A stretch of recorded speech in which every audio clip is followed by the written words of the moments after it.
Hello Internet, welcome again to my trying to record a video review as quickly as I can while my daughter is taking her afternoon nap.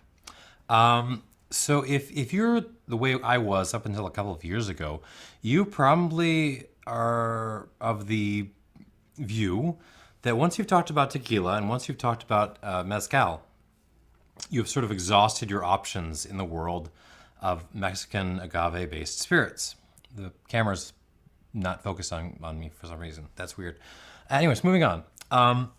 And like me, you would be incorrect. There are a couple of other little categories out there that are more obscure and well worth your exploration. So let's talk about them. Let's talk about two of them today. Bacanora and Raicilla. These are examples that were bought for me for my birthday last year by my wife, and I just recently popped them open, and so I thought I'd run them through for you. I'm not gonna do a second round with these, like with water added. We're gonna add water right off the top, just to not to proof them down. These are both at 45%, so not hard drinking by any means. We're just gonna try to, kick them open, get them going for the purpose of the review. So what have I got here? I have the a Bacanora. So Bacanora is a agave-based spirit from Sonora, which is roughly sort of northwest Mexico. So you're not getting to Baja yet, but you're sort of stopping just short. You're up there, pressing up against the southern border of the U.S. So this is Puntagave, which does a big line of sort of nerdy Mexican spirits, but very budget-minded. This is from Augustifolia. That's the agave. From the town of Suaqui Grande. I hope I'm butchering all of this, but whatever. We're gonna move on. Baked in an earthen pit, ground with a custom grinder, apparently. Distilled in stills which are made of both steel and copper, so that's kind of fun. And master distiller Jorge Rivas. There are a couple, actually there's a pair of master distillers, and I cannot remember the name of the other guy. So if you remember that other guy, put it down there in the comments. So this is not just one product, it's actually a couple of different products that kind of sell under the same label. And I wish they would be more clear about that. Vago gives you like different label colors. It's kind of nice. Think about it, guys. All right, so there's that, and let's start off with that before I even get into this this Raicilla here from Balam. All right, so we're gonna start off with the Puntagave Bacanora Sonora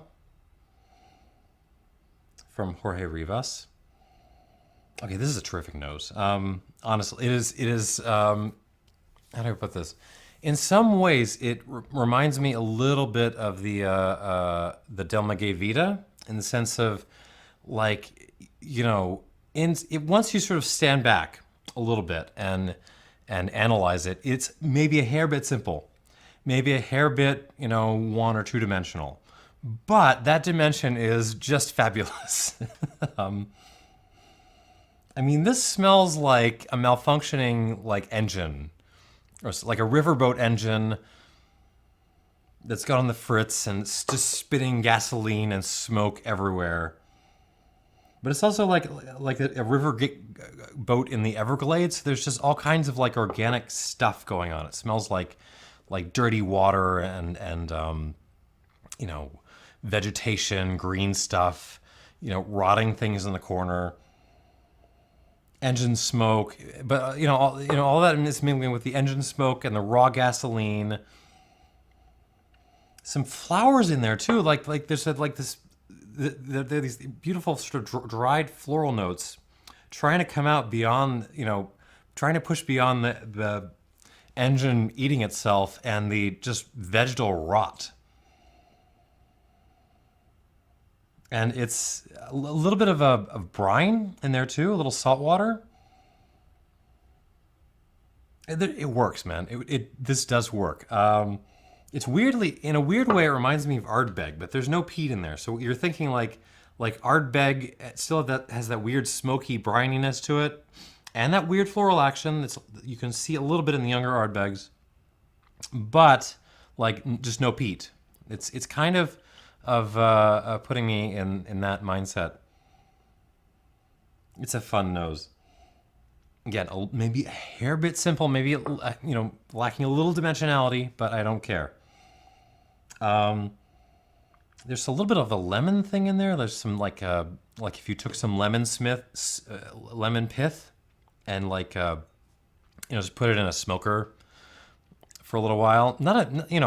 Don't load it with your best hardwood chips. These are the hardwood chips like you found in a sewer, and then dried out for some reason. Oh, I'm doing some weird tasting notes this time. There's also a little bit of like a Gruner Vellinger note in this, which is the Austrian white wine, which is very fun. A little pickle too, just a little hint of pickle, along with the broken engine and the vegetal stuff in the other. It's a fun nose. This is really fun. On the palate,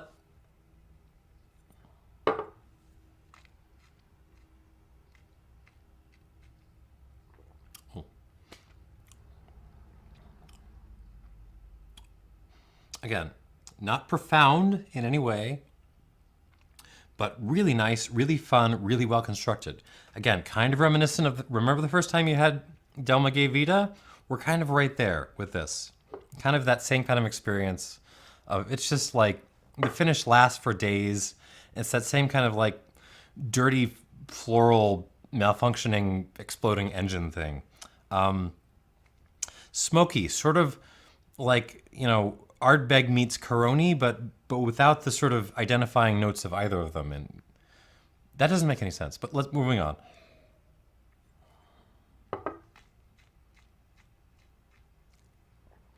Yeah, all of those meets like an ancient straight 8 engine, like a Duesenberg is trying to destroy itself. But then there's this sort of gorgeous flower shop kind of component going on, and a lot of rocks, like some like sandstone, a little limestone coming through.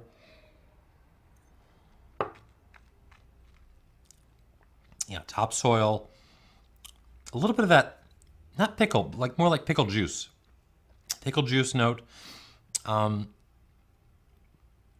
Certain like yeasty minerality, something like a this is a little weird, like a Gran Reserva Cava.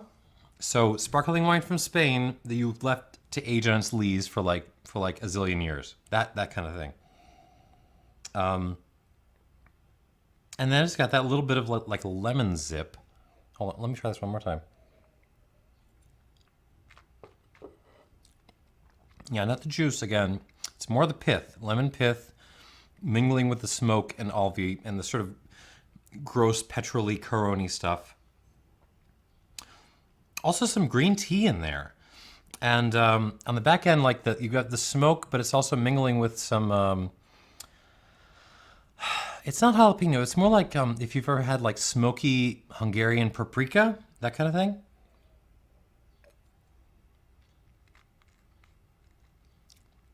This is very good. I like this a lot. This rolls in price point wise around $40, and for that price, I think this is a little bit of a bargain. Again, don't look at it too long. You will notice that, it's not throwing you a whole lot of sort of third tier flavor notes. That's not the game here. This is very upfront in your face. It's like I'm an exploding boat covered in, green shit. And that's how it's playing this, and it does it very well. I'm going to give this an 84 plus out of 100. I like this. I would recommend it. Great job, Puntagave. And Mr. Rivas. All right, moving on to the Balam. All right, we're nine odd minutes in. Hopefully, baby won't wake up in the middle of this one. Balam, Raicilla, Cabo Corrientes, Jalisco, Costa. So they do a whole series of different Raicillas. So Raicilla is we're in Jalisco, but we're towards sort of the southwest of Jalisco, towards the coast. This is Cabo Corrientes. obviously.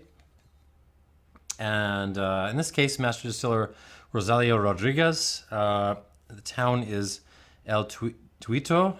The agave is Rhodacantha, open fermented with wild fermentation. I would guess this is also wild fermented, but they're not saying.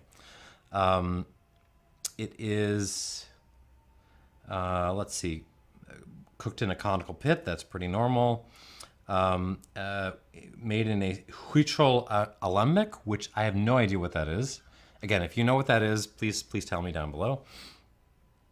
Twice distilled, and again, just like this, bottled at 45% ABV. Now, the lot of this is CH05-17 with the date of January 17th, 17. So this is about, my wife bought this last year, but it was made in 17. So this has been sitting on some in a warehouse or on a shelf for a little while, which is maybe a little bit worrying. I'm looking for incidentally, this thought made me think to look back for like a batch number for this Puntagave, and I don't see one. So sorry, but probably bottled circa 2019, 2020, somewhere in there, for the Puntagave. And again, for this one, we're talking 2017.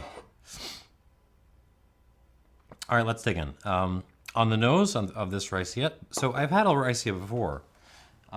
This little Hacienda El Divisadora, which actually I kind of liked.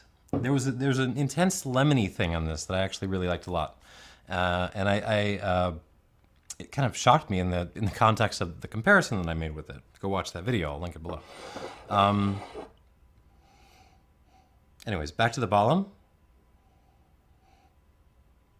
Okay, extremely quiet on the nose. Not a whole lot going on. My first thought is this kind of reminds me of like some vodkas that I have that it's not quite that quiet. We're not, but it feels very, I'm just getting a few congenital notes in there, just alongside a lot of ethanol.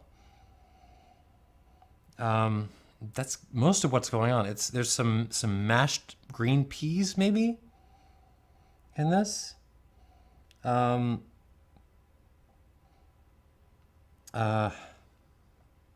like sandstone dust, just like rock dust, but not nice rock dust. Maybe like a little, not even lime, just like a suggestion of lime, like a hint of lime towards liminess that never appears on stage, really. This is a little bit of a struggle. Maybe some dried, like half a dried flower, way off to the side there. You leave this sitting for a little while and the rock smoke thing does become more prominent, but right now there's just not a whole lot going on. It smells kind of like a lime White Claw that you left setting out for like a couple of hours, and it kind of lost those initial aromatics, and now it just smells like, like slightly flavored booze. Oof, okay, this is difficult. On the palate.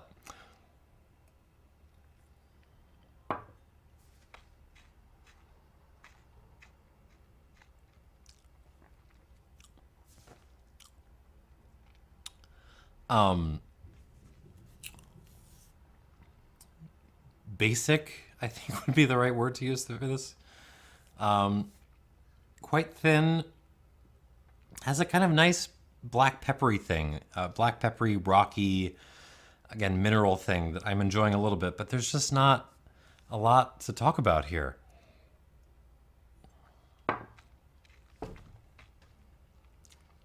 Oh man, nice things.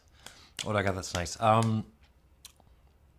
Yeah, the peppery thing. There's a kind of a little bit of like a cooling menthol note on the finish, a little bit.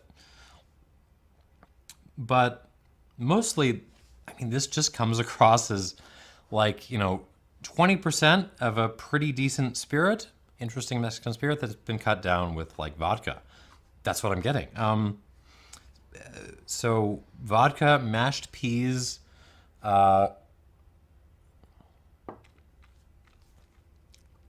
some pine needles, the pepper, the rock dusty thing. Little what is that? Like a mango astringency in there. A little like a laundry detergent note, like a floral laundry detergent in there to keep it a little bit interesting.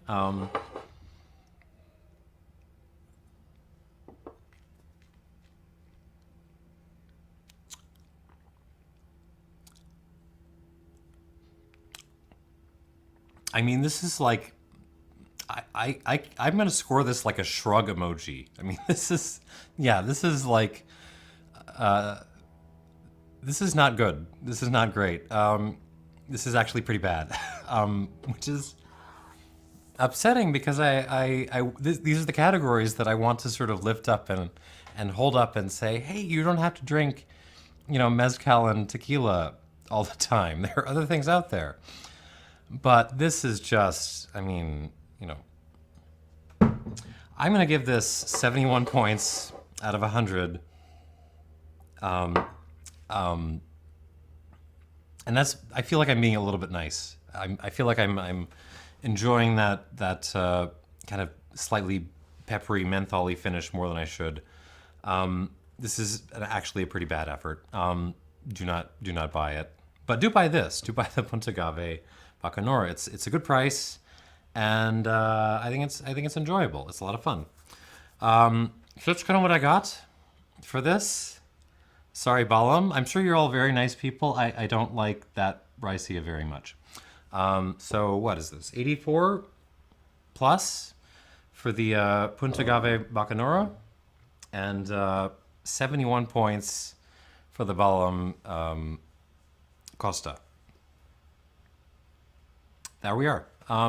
Thanks so much for watching. I hope this is informative, and cheers.